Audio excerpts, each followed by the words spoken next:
As a seasoned divorce lawyer, I was calm and professional, having witnessed countless marital dramas. When yet another woman, betrayed and furious, walked into my office, I expected it to be just another routine case. Help her gather evidence, fight for her rights, make the cheating husband pay. But when the hotel surveillance video played and the woman getting intimate with my client's husband turned her face, I felt like I'd been struck by lightning. That familiar figure was my wife, the woman I'd loved for years. Overnight, I went from observer to participant. My wife's betrayal, my mother-in-law's blatant lies, the client's ambiguously probing questions, all fueled by a desire for revenge. Today, I took on a new case. A woman sat across from me, eyes slightly red-rimmed, yet desperately trying to maintain a facade. "I want a divorce," she said, her voice trembling. "He cheated on me."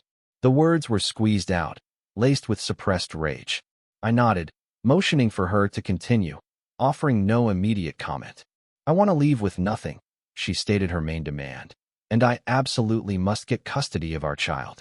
I looked at her, her eyes filled with uncertainty about the future, yet she forced herself to appear resolute. I paused for a few seconds, organizing my thoughts, knowing that what I was about to say might not be what she wanted to hear.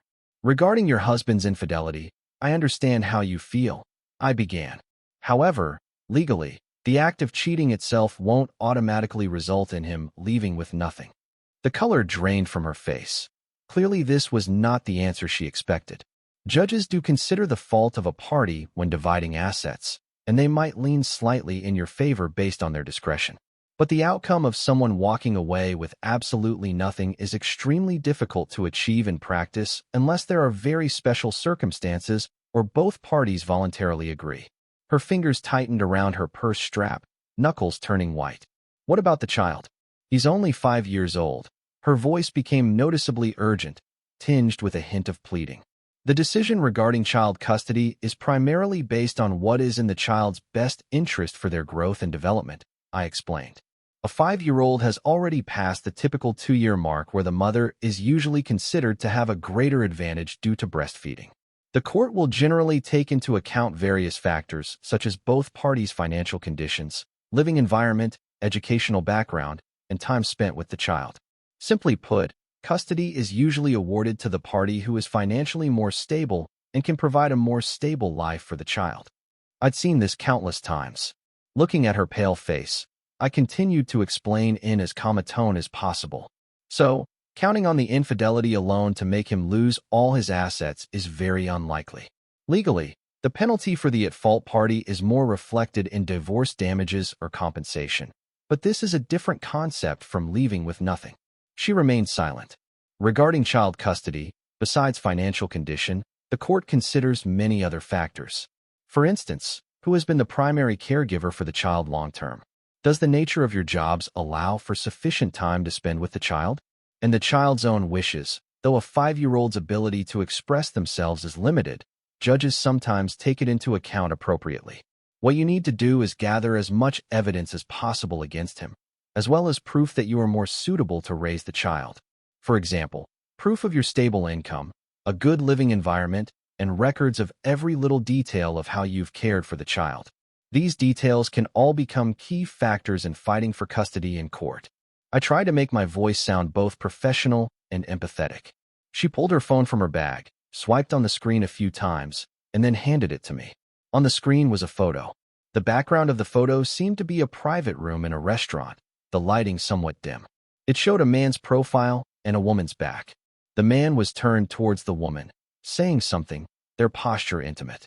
The woman, viewed from the back, wore a simple beige dress, her long hair casually draped over her shoulders. "This is the evidence of his affair," she said, her voice still suppressed, but with a trace of subtle expectation, as if hoping this photo would be the final straw. I examined the photo carefully. The man's profile, based on her description, should be her husband, but the woman's back. I frowned slightly. That back and the style of that dress, for some reason, struck me with a sense of inexplicable familiarity. It was as if I had seen it somewhere before, but my professional discipline quickly suppressed this insignificant conjecture. I couldn't jump to any conclusions based on a blurred back view and a slight feeling of familiarity, much less reveal it in front of the person involved. This photo, I said, handing the phone back to her, my tone remaining calm and objective, from a legal perspective, has limited probative value. The faint hope on her face quickly dimmed. It can prove that your husband and a woman were at a restaurant, and their behavior might have been relatively intimate, I continued. But based solely on a backview photo, it's difficult to directly define it as adultery in the legal sense, like cohabitation or other more explicit evidence. She didn't speak, just quietly took back her phone. I understand your eagerness to find evidence, I said, slowing my pace. But in the process of collecting evidence, it is crucial to ensure the methods are legal. Illegally obtained evidence might not only be inadmissible in court, but could even put you in a disadvantageous position. She looked up, her eyes showing a hint of bewilderment. For example, you cannot secretly install listening devices, track and secretly photograph people in private places. These actions are illegal. Then what should I do? Her voice was somewhat helpless. You can pay attention to some of his unusual behaviors in his daily life, I advised. For instance, anomalies in communication records, frequent, unusual calls or message exchanges, changes in spending records, unexplained large expenditures or spending at unusual times, unusual whereabouts, if he often doesn't come home at night or is vague about where he's been. This information, if obtainable through legal channels, such as information from shared accounts between husband and wife or clues he inadvertently leaves behind, can all serve as circumstantial evidence. Furthermore, if you can find direct evidence proving he has an improper relationship with another person, such as intimate chat logs, emails, or clearer photos or videos that explicitly point to an improper relationship, that would be more powerful. But obtaining these similarly must ensure the legality of the means, I stressed. For example, things he voluntarily shows you or things you unintentionally see in a public place. I paused for a moment, allowing her time to digest the information. The most crucial thing is that all evidence must form a complete chain, corroborating each other to be most likely accepted by the court. This requires patience and meticulousness. Her brows were tightly furrowed, clearly trying hard to understand and remember every word I said. A few days later, she sat across from me again. This time, though tiredness still lingered in her eyes, a trace of urgency and subtle excitement flickered in her brows. I got something, she said, her voice a little hesitant. She took a USB drive from her bag, placed it gently on the table, and pushed it towards me. What's this? I asked. It's surveillance footage from the hotel, she said, her eyes fixed on mine. A few days ago, I remembered him saying he was going to a business conference in a nearby city one weekend, but something about it always fell off. Her voice quickened. So I went to that hotel he often mentioned. I told the hotel staff that I thought I'd lost a very important necklace in their lobby that day, and I wanted to see the surveillance footage. They initially refused, but I kept pleading, saying the necklace was priceless to me, and they finally reluctantly agreed to let me view footage from a specific time slot. She paused, swallowing. And then I saw it. I saw him and that woman going into the elevator together. And then the footage showed them entering a room, and they didn't come out for a long time. I saw the room number. Later, I went back to the hotel manager and was direct. I told them my husband was having an affair, and this video was crucial evidence that I had to have. At first, they were still hesitant and tried to stonewall, but I told them that if they didn't cooperate, I would consider other avenues, even reporting to the police that my husband might be involved in illegal activities there.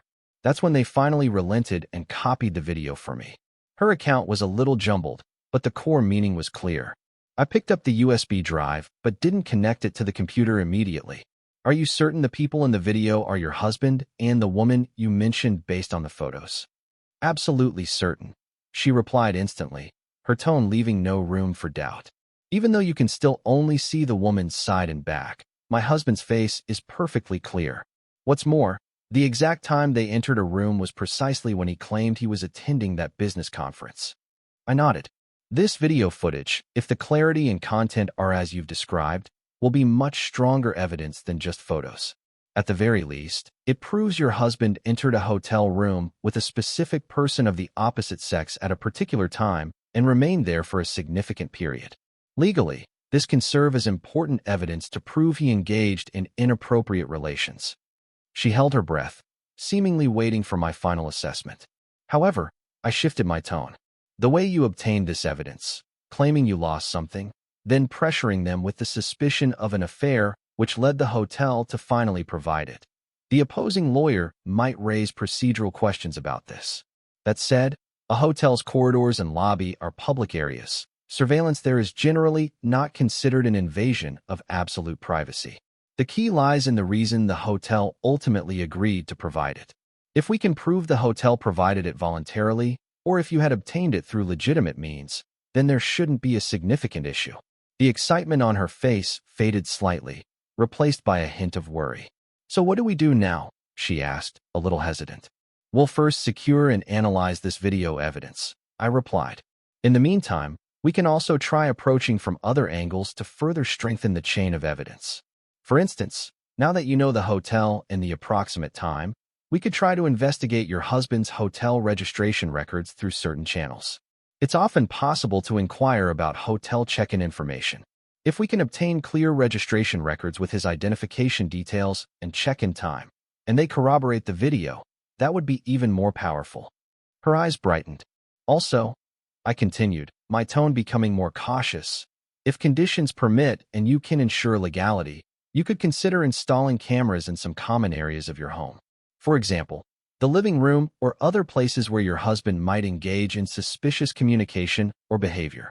However, it's crucial to note that the installation location must be in shared family spaces and must not infringe upon his absolute personal privacy areas, such as the interior of his private study or the bathroom. Furthermore, you should ideally be able to prove that the cameras were installed for legitimate purposes, like family safety, rather than solely to spy on his privacy. Otherwise, evidence obtained this way could similarly face questions about its legality. At home, she asked, a little hesitant. Yes, I confirmed. If he tends to have inappropriate chats with someone else at home or exhibits unusual behavior, cameras might capture it. Most importantly, we need to string together all legally obtainable evidence to form an undeniable factual basis. She fell silent. I softened my tone. But we need to take every step carefully, ensuring we stay within the legal framework to maximize the protection of your rights. She didn't immediately follow my previous suggestion to install cameras at home, nor did she start looking into her husband's hotel booking records right away. Before doing any of that, she chose what she considered the most direct approach. Taking the USB drive containing the hotel surveillance footage, she went to see her in-laws. She plugged the USB drive into their computer and opened the video file. The living room fell into a dead silence. All that could be heard was the faint background noise from the video, alongside her husband's unmistakable face and the woman's back as they walked into the elevator, disappeared from the floor, and then appeared at the hotel room door. Her father-in-law, a retired official, watched the screen, his face ashen and silent. Her mother-in-law, meanwhile, began to sob softly beside him. When the video finished, her mother-in-law was the first to speak, her voice choked with tears. What's going on here? How could something like this happen in our family? She watched them, waiting, hoping for even a shred of justice or at the very least genuine sympathy for what she had gone through. However, her father-in-law remained silent for a long while, then let out a heavy sigh before saying, "Family harmony is paramount. What he did was certainly wrong. We'll have a serious talk with him." Her mother-in-law quickly chimed in. Yes, absolutely. How could he do something so foolish? Don't worry. We'll make him apologize to you and make sure he never dares to do it again. As she listened to these words, her heart sank, bit by bit. What I mean is, she struggled to keep her voice steady. I want a divorce. No, her father-in-law's voice suddenly rose, filled with unquestionable authority. Absolutely not. Her mother-in-law also became anxious, grabbing her hand. The child is still so young. How can you get a divorce? Marital spats can be resolved. Isn't there anything you can't settle by talking things through properly? He cheated, she reminded them. Men sometimes make mistakes. Her father-in-law frowned, choosing his words carefully. No matter how enticing affairs might seem, the family is what truly matters. What's most important now is to find a way to bring him back, not to break up this family. Furthermore, her father-in-law cleared his throat, his tone becoming serious. He's at a crucial point in his career right now. He's about to be promoted. He's a key leader being groomed by his organization. At a time like this, there absolutely cannot be any slip-ups. You definitely can't blow things up and affect his future. Her mother-in-law nodded repeatedly from the side. Yes, yes, absolutely. If he gets promoted, won't that be good for the whole family and for the child? You absolutely mustn't make a scene at his workplace. That would ruin him. She looked at these two elders who she had once considered kind. Faced now, their faces showed only anxiety for their son's future and a fierce desire to protect the family's reputation. As for her pain, her humiliation, they seemed to have become things that could be easily set aside or even required to make way for more important matters. A few days later, in the afternoon, my assistant, Chun, knocked on my office door. Lawyerly, the lady from before is here again. Things don't seem good. I told her to come in. When she appeared before me again, I could barely recognize her. She was wearing a dark, long-sleeved, high-neck top, even though the weather was starting to turn warmer. On the exposed half of her cheek, there was a clearly visible bruise and the corner of her mouth was red, swollen, and cracked. Her eyes were full of fear and exhaustion. Have a seat. I tried to make my voice sound calm. She sat down in the chair opposite me, her hands tightly clasped together, her knuckles white from strain. She had barely opened her mouth before her voice broke into a sob. I handed her a glass of warm water and some tissues. She took a few deep breaths, trying to compose herself. My in-laws, they told my husband everything. Her voice was very low. They told him to sort this out properly so it doesn't affect his future. I nodded, gesturing for her to continue. When he came back today, he had a huge fight with me. He said I didn't know what was good for me, that I was immature, that I was trying to ruin him. Her tears finally couldn't be held back and fell in large drops. And then he got violent. These words were like a boulder thrown into a calm lake, sending a ripple through me. Looking at the injuries on her face, I already understood. He hit me. She finally raised her head, looked me directly in the eye, her gaze filled with humiliation and despair. This is the first time he's ever hit me. I remained silent, waiting for her to continue. Luckily, she sniffled and shakily pulled another USB drive from her bag. It was slightly smaller than the last one. Luckily, I listened to your advice last time. Although it was a few days late, I still installed a hidden camera in our living room. He doesn't know. This is the video of him hitting me. She placed the USB drive on the table and pushed it towards me. My gaze fell upon that small USB drive. Out of professional prudence, I needed to immediately confirm the authenticity and evidential value of these video contents. I first picked up the USB drive she had given me earlier, which contained hotel surveillance footage. She claimed it was proof of her husband's infidelity. I inserted the USB drive into the USB port on my office computer. The folder opened, and there was only one video file inside. I took a deep breath and double-clicked it. On the screen, the hotel elevator lobby footage began to play. It was a bit shaky but still reasonably clear. A man fitting the description of the client's husband had his arm around a woman's shoulders, and the two walked intimately into the elevator. Then the scene switched to the floor hallway. They exited the elevator and walked toward a room door. The man used a key card, opened the door, and the two entered one after the other. The woman's face was never clearly visible. Mostly it was a profile and back, but when for a brief moment she turned her head slightly, seemingly smiling at the man, revealing a small part of her cheek, my heart suddenly stopped. That fleeting profile, that hairstyle, that beige dress that had felt strangely familiar in a photo. No, impossible. I leaned forward abruptly, my eyes fixed on the woman's figure in the footage, repeatedly dragging the progress bar back and forth. Every subtle movement, every familiar outline. I felt as if struck by lightning. My mind went blank. It was my wife.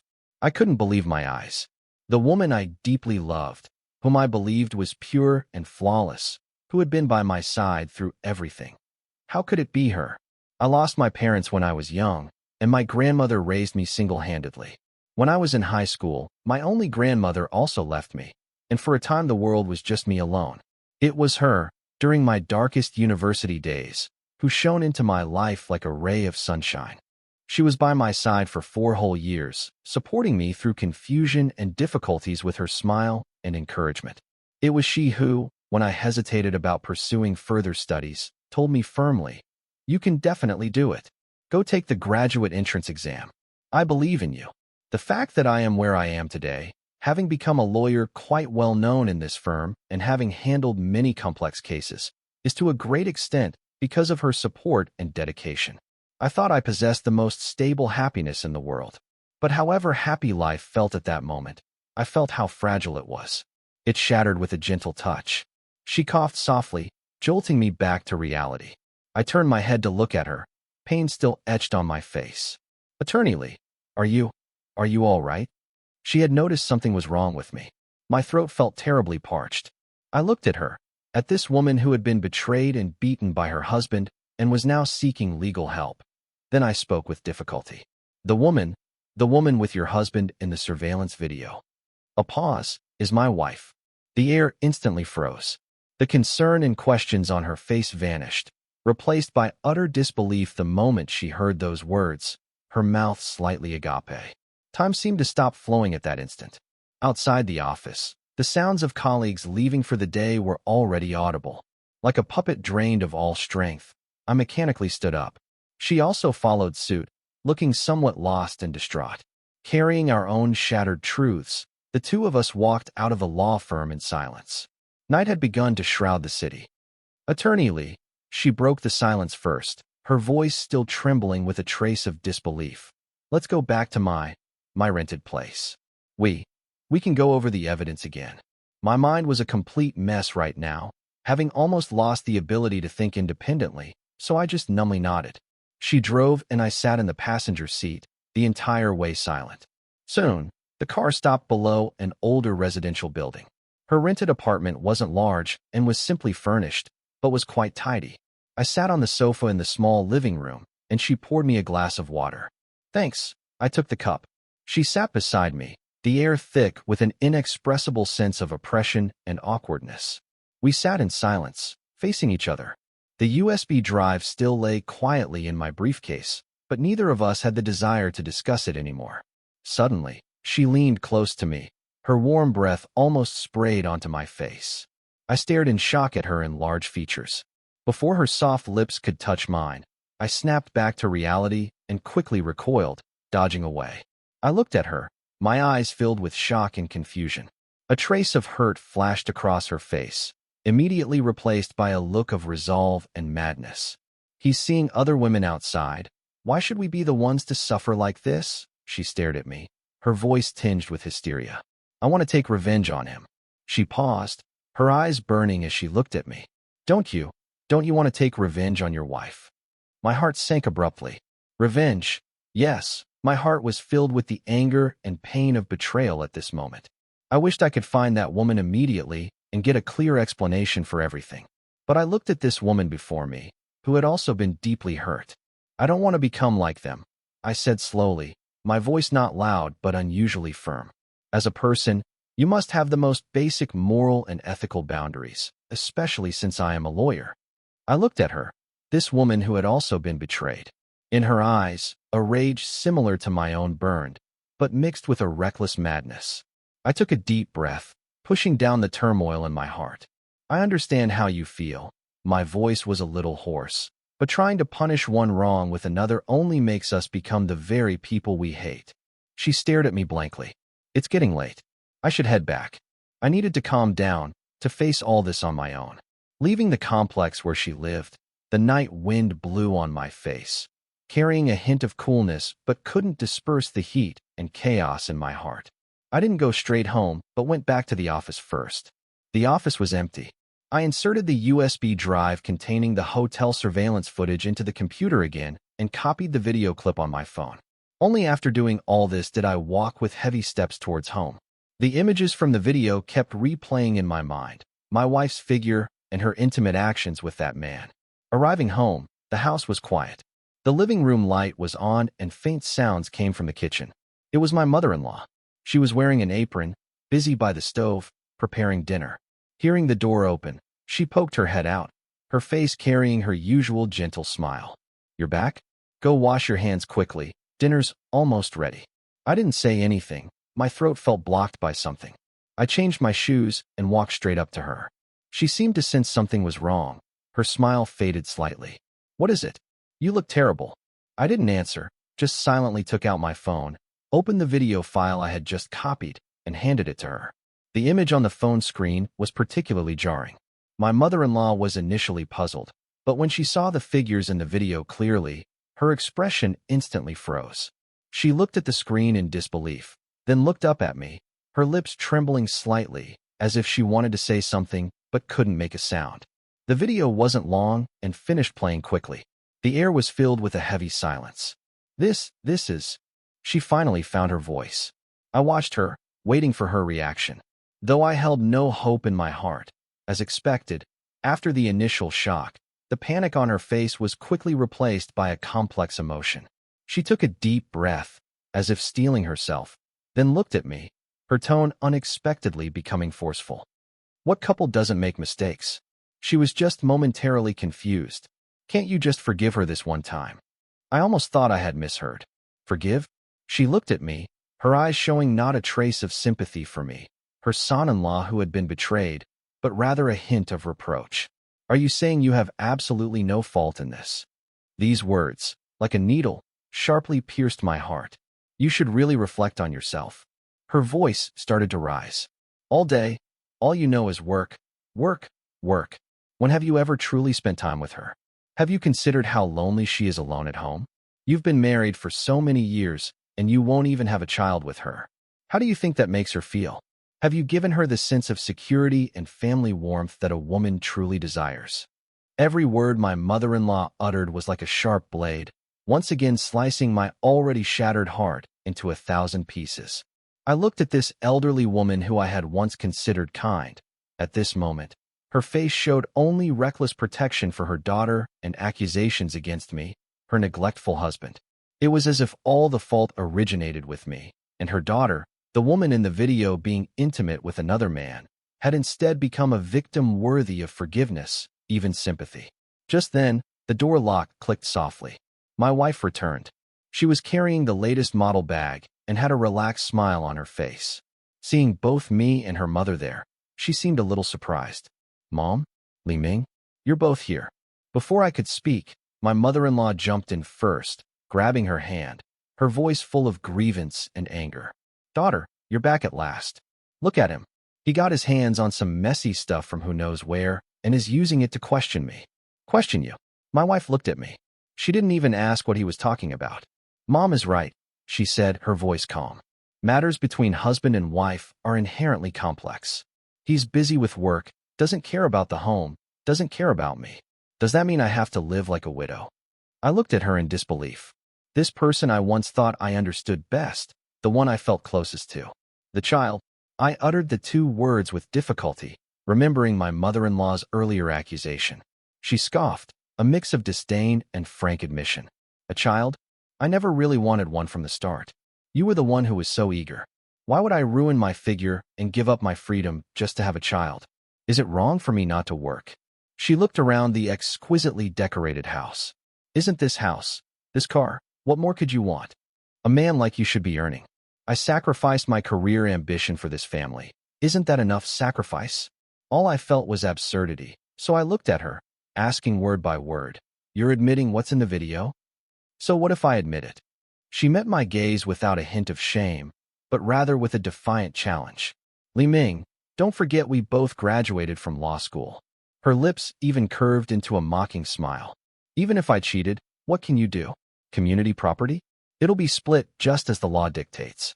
Do you think you can make me leave with nothing? Don't be naive. Every word was like a heavy hammer, slamming hard against my heart. Yes, she was speaking the truth. The law, the profession I once prided myself on, had now become the sharpest weapon she used to stab me. I knew better than anyone else that when it came to asset division, even if she was at fault, it would be difficult for me to leave her with nothing. Their conversation, their entire way of thinking, utterly shocked me. I looked at the entitled expressions on their faces and trembled with rage. My head was buzzing, filled with nothing but the words absurd, unfair, and deception. I spun around abruptly and stormed into the kitchen. Standing by the stove, I snatched up a kitchen knife. The icy feel of the metal, instead of sobering me up, only made the fire of my rage burn hotter. Clutching a knife, I rushed back into the living room. They clearly hadn't expected me to react like this. The mockery on their faces froze instantly, replaced by sheer terror. I didn't charge at them. My intention wasn't actually to harm them. I just wanted to terrify them, to make them understand I was at my breaking point, pushed to the absolute edge. I raised the knife, putting every ounce of my strength into a furious chop at the sofa beside me. Crash! The blade bit deep into the thick sofa cushion with a heavy thud. The sofa was ripped open, its stuffing spilling out. This loud impact, coupled with my contorted expression, successfully scared them deathly pale. "Get out!" I warned. I advanced step by step, closing in on them. "You too, get out of here." I pointed towards the door, still clutching the knife. "What else do you think I have left to lose?" I looked at them, my eyes cold. The barefoot don't fear those who wear shoes. I'd heard and analyzed that phrase countless times as a lawyer in consultations and courtrooms. Now I applied it to myself. I'm all alone, no parents, and now I don't even have a home. My voice carried a desperate, allure-nothing resolve. "You still want to take my house? Take my car." I sneered, watching their bodies tremble with fear. "In your dreams. Do you think you'll live long enough to claim it?" My voice was dripping with menace, each word ground out through clenched teeth. "If you don't leave here with nothing, I'll kill you both." I knew that was illegal, extreme, but in that moment, all I cared about was making them afraid, making them understand they couldn't just walk all over me. My wife and mother-in-law were utterly terrified by my appearance. Not a trace of arrogance or contempt was left on their faces, only pure terror. My mother-in-law grabbed my wife's hand, and they stumbled backward towards the door. They even forgot their bags. The door was flung open and then slammed shut. Suddenly, I was alone in the living room, standing there with the sofa I just slashed. I stood, holding the knife, my chest heaving. The rage from earlier gradually subsided, replaced by a profound emptiness and exhaustion. I stared at the knife in my hand, at the ruined sofa, at this place that was supposed to be home. What had I become? I had actually turned into this, a man who had lost all reason, resorting to violence and threats to solve problems. A failure. Slowly, I sank to my knees and let the kitchen knife clatter to the floor. Clutching my head in my hands, I squeezed my eyes shut in agony. I thought I had everything: a stable career, a loving family, a wife I adored. Turns out, it was all just what I thought. Everything I'd been proud of, everything I considered my bottom line and principles, shattered so easily in the face of such immense pain and betrayal. I was a lawyer. I should have used legal means, the law itself, to defend my rights. Instead, I'd chosen the most primitive, most extreme violence and threats. The next day, back at the office, the first thing I did was transfer the case to Lawyer Zhang. Lawyer Zhang is my colleague, experienced and reliable. I briefly explained the case to him, omitting the parts that involved me personally, only saying that the other woman involved with the client's husband had some private connection to me, and it was inconvenient for me to continue representing her. He understood and took over the case. I thought the matter, at least on a professional level, could be put to rest for the time being. However, a few days later, she contacted me again over the phone. Her voice still sounded somewhat helpless. Lawyer Lee, I know the case has been transferred to Lawyer Zhang, but there are some things I'd still like to hear your opinion on." I agreed to meet her in the office's conference room. When she arrived, her expression was much calmer than when she had been at my place. "Lawyer Zhang is very professional," she began. "He's given me a lot of helpful advice." "That's good," I nodded. "It's just—" She paused, her gaze turning to me with a hint of inquiry. "There are some things I just feel you might understand my situation better." I understood what she meant. After all, in a sense, we were kindred spirits. "Regarding the evidence of your husband's domestic abuse, Lawyer Zhang should tell you how to further secure and use it." I tried to steer the conversation back to the case itself. "Yes, he did," she replied, but didn't continue on that topic. She was silent for a few seconds, then quietly said, "Lawyer Lee, are you okay?" I hadn't expected her to ask that. "I'm fine," I answered, my tone a bit stiff. She seemed to sense my insincerity, and a complex emotion flickered in her eyes. Sympathy, and something else I couldn't quite name. "That day, thank you." It was nothing. For the rest of the conversation, she did indeed ask some questions about how to deal with potential settlement offers from her husband's side and how to fight for greater property rights. Based on my professional knowledge as a lawyer, I gave her as objective an analysis and advice as possible, stopping there as I was no longer her representing lawyer. Towards the end of the conversation, she suddenly said, "Lawyerly, this period has been so difficult." Her voice was quiet, tinged with weariness. Holding on by myself, sometimes I really feel like I'm about to break. I looked at her and didn't speak. She lowered her head slightly, her fingers unconsciously tracing the rim of the water cup. If you don't mind, maybe we could chat occasionally, just to help each other through?" She raised her eyes, her gaze carrying a hint of cautious probing and a veiled expectation. My heart skipped a beat, and I immediately grew wary. Her words, and the look in her eyes right then instantly reminded me of that sudden action of hers at her rented place that day. "I think it's better if we each handle our own matters," I said, trying to keep my tone calm. "Lawyer Zhang will provide you with professional help." The hint of expectation on her face dimmed like a candle flame in a wind. She softly murmured and said nothing more. As I saw her out of the office, she reached the door and suddenly turned around. "Lawyerly." She looked at me, her gaze a little distant. "Actually, sometimes I think, since they can treat us like that."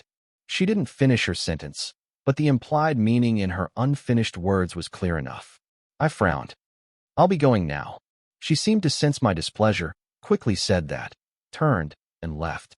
I stood there, watching her back disappear down the end of the corridor, my heart a mix of emotions. What she called discussing strategies didn't seem to be entirely about the case itself.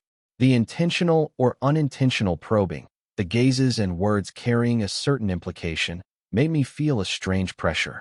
I understood her pain and anger from being betrayed and hurt, but some of her thoughts were already starting to stray from a normal path. I tried to push down the jumble of thoughts and refocus on my work. However, a few days later, Lawyer Zhang sought me out. His expression held a mix of seriousness and bewilderment. "Lawyerly, about that case you transferred to me earlier, the lady's case." He paused, seeming to choose his words carefully. "What about it?" I asked, a faint, uneasy premonition stirring within me. "The court date is in 15 days, Lawyer Zhang said. My heart plummeted. 15 days? For a divorce case involving domestic violence, infidelity, and a child custody battle. This speed was unusually fast. That quickly, I couldn't help but press. With the child custody issue involved, can a decision really be reached in such a short time? Is she fully prepared? Yes, I found it quite unexpected too. Lawyer Zhang pushed up his glasses, a hint of confusion on his face. The opposing side doesn't seem to have raised many objections.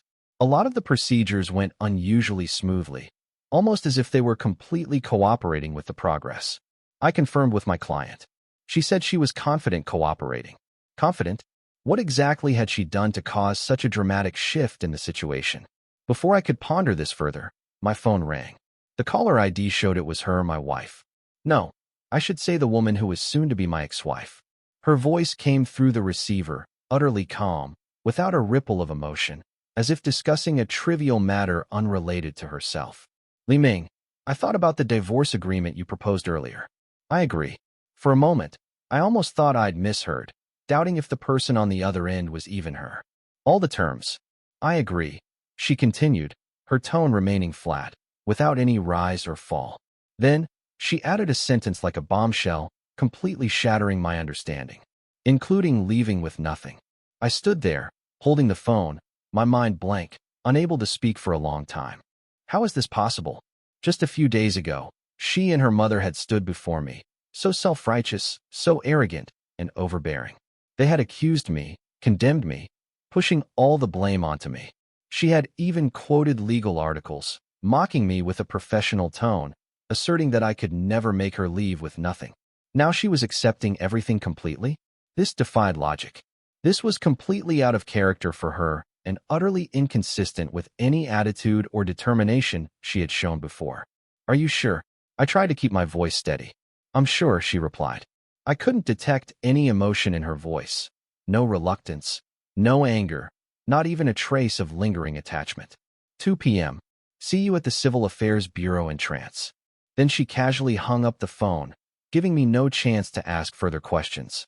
In my hand, I still held the divorce agreement I had drafted long ago, expecting it would require countless difficult negotiations and verbal battles to finalize. At that moment, it felt so unreal, like a piece of waste paper. In the afternoon, I arrived at the Civil Affairs Bureau on time. She was already there, alone, her face still devoid of expression. There were no arguments, no accusations, not even extra eye contact. We silently completed all the procedures, signing documents, notarization, and then there was that thin, red, brand-new divorce certificate. Holding that thin divorce certificate, I walked out of the Civil Affairs Bureau entrance. It was all over, incredibly fast, so fast it left me feeling flustered and unsettled. Yet I felt a strong, indescribable sense of utter bewilderment. This wasn't the ending I had anticipated. It went too smoothly. So smoothly it was like a meticulously crafted script, but I had no idea of its plot or purpose. Why the sudden change? What made her give up all the property she had once cared so much about? My marriage had just ended so hastily. That evening, she asked me to meet her again. She said she wanted my help, discussing the upcoming court hearing. We met in a quiet cafe. As soon as we met, she looked at me and said softly, "Lawyerly, shouldn't you be thanking me?" My hand holding the coffee cup paused slightly. Thank her? In my mind, I instantly saw my ex-wife's face, calm to the point of indifference, and her crisp, decisive words. I agree, including leaving with nothing. I looked at her, trying to find the answer on her face. She didn't answer directly, but let out a long sigh. My son, she began slowly, her voice carrying a hint of relief mixed with a mother's deep sorrow. He said he doesn't want to live with me anymore. I was taken aback.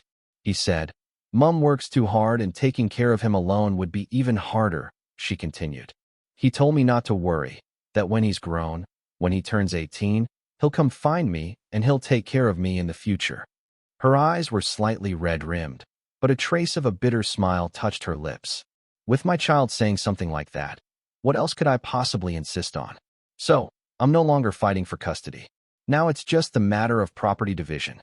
Understood. With her giving up the fight for custody, the case would naturally become much simpler and the hearing would be quicker. And your husband? At the same time I filed for divorce, she cut me off, a flicker of cold light flashing in her eyes. Your ex-wife hasn't been idle either. They're already living together, she said, her tone calm, as if stating a fact that had nothing to do with her. The reason your ex-wife agreed so readily to leave with nothing is because she knew my husband was also getting a divorce. Being with you, a lawyer, how could that compare to the prestige of being a leader's wife? She looked at me, her eyes holding a hint of sympathy, or perhaps the shared understanding of fellow travelers on a rough road. So of course she agreed to leave with nothing so decisively, just to get rid of you as quickly as possible and rush towards her bright future. So that was it. So that so-called full acceptance, that unbelievable leaving with nothing, was actually backed by such calculation and sordidness. In the days that followed, she came to the law firm almost every day, looking for me. Ostensibly, she was there to consult lawyer Zhang about the progress of her lawsuit, but more often than not, she'd find her way to my office door. My colleagues were a bit awkward about it. After all, this case had been officially transferred to lawyer Zhang. They knew her visit wasn't entirely about the case itself. Towards evening, she would always appear as I was packing up, ready to leave. Then she would ask me to take her home. I would usually fall silent for a few seconds, then agree. Along the way, she would talk a lot about her case, about her son's choices, about how she was dealing with her husband's lawyer. But throughout the conversation, she would always subtly or directly steer the topic towards our shared experience. Lawyerly, she'd say, how could they be so heartless, just for their own benefit, with complete disregard for our feelings? Shouldn't we consider ourselves as well? Her eyes would meet mine in the rearview mirror, carrying a hint of searching, hard to read. I knew what she was testing.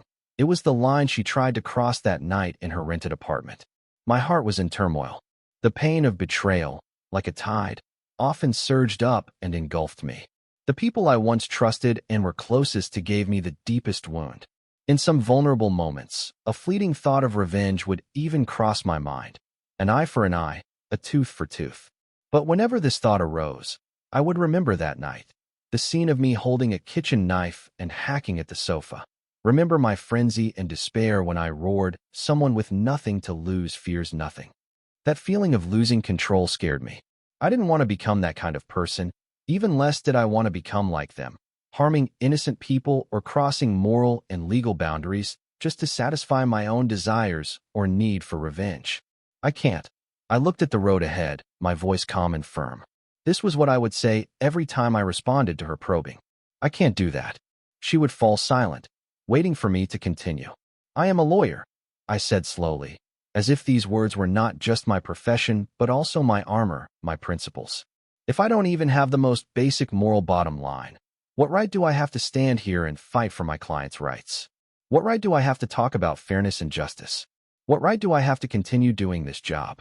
Over the past 2 weeks, I had indeed taught her a great deal, not just the interpretation of legal statutes, but, more importantly, how to adjust her mindset and fight for her maximum legal rights in the face of adversity. Our interaction also gradually changed, from initial tension and probing to ease and comfort. Of course, this comfort always stayed within a clear boundary. I didn't forget my identity, and even less did I forget her suggestive glances and words from before. Today was her court date. After going over all the final details with her and reminding her of everything she needed to pay attention to, I left her and lawyer Zhang to handle it. Although I was no longer her representing lawyer, this case still held a certain significance for me. The result didn't surprise me. Lawyer Zhang recounted the trial process briefly afterwards. Initially, after hearing both sides' statements and evidence concerning the husband's infidelity, the judge clearly acknowledged the husband's misconduct. Regarding property division, the judge's initial inclination was, considering her as the non-faulting party, to award her about 60% of the assets. This, in regular divorce cases, was already considered a relatively good proportion. But this was not enough. Following my earlier advice, just when her husband's lawyer thought the case was decided, I had her, or rather, suggested lawyer Zhang guide her, present that critical piece of evidence during the final statement, the domestic violence video and the hospital's medical report clearly documenting her injuries. When that video, recording her husband's brutal actions and violent behavior, was played in court, the atmosphere of the entire trial reportedly froze instantly. Combined with the injury assessment issued by an authoritative institution, the facts were already undeniable. The judge's expression became exceptionally serious. Finally, the judge delivered the verdict in court. Based on the husband's serious misconduct in the marriage, especially his infidelity and domestic violence against the wife, the court ruled to award her 80% of the couple's joint property. Hearing this result, a weight was finally lifted off my chest.